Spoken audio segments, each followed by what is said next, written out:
Isa pang laro. Sabi ko habang lumalakas ang tibok ng aking puso. Daliri kong mabilis sa pagkontrol ng mouse, keyboard, pati na rin ang screen ng aking cellphone. Mga mata kong nakatutok ng mabuti sa harap ng screen habang ang mundo sa aking paligid ay lumulubog. Sabi ko, isa pa. One more game. Kahit hapdi na ang aking mata, kahit nanlalamig ng aking kamay, kahit kanina pa ako tinatawag, kahit dapat kanina pa ako tumigil. Pero paano ko titigilin? Kung andito na ako, dapat ituloy ko lang ito. Pero dito sa mundong ako ay ang bida, ako ang bayani, ako ang may hawak ng aking tadhana.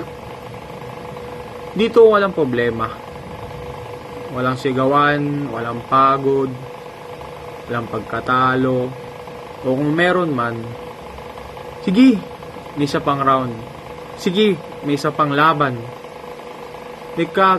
may pagkakataon pang bumawi. Pero sa likod ng screen, sa kabilang dulo ng realidad, may mga matang nag-aantay sa akin. May mga tinig na hindi ko naririnig. May mundong iniwan ko para lang sa isang game. Isang game na hindi ko kayang talikuran.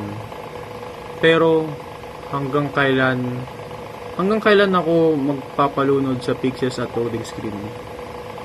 Hanggang kailan ko ipagpapalit ang totoong laban? Isang larong hindi naman kailanman matatapos. One more game, isa pang laro. Sige, tuloy lang. Pero siguro, hindi na ngayon. Siguro, ang laban na kailangan kong harapin ay hindi na sa screen, kundi nasa tunay na mundo, kung saan ang totoong panalo ay ang matutong huminto. Okay, si Marvin Eric Anzagos at ito ang aking spoken poetry.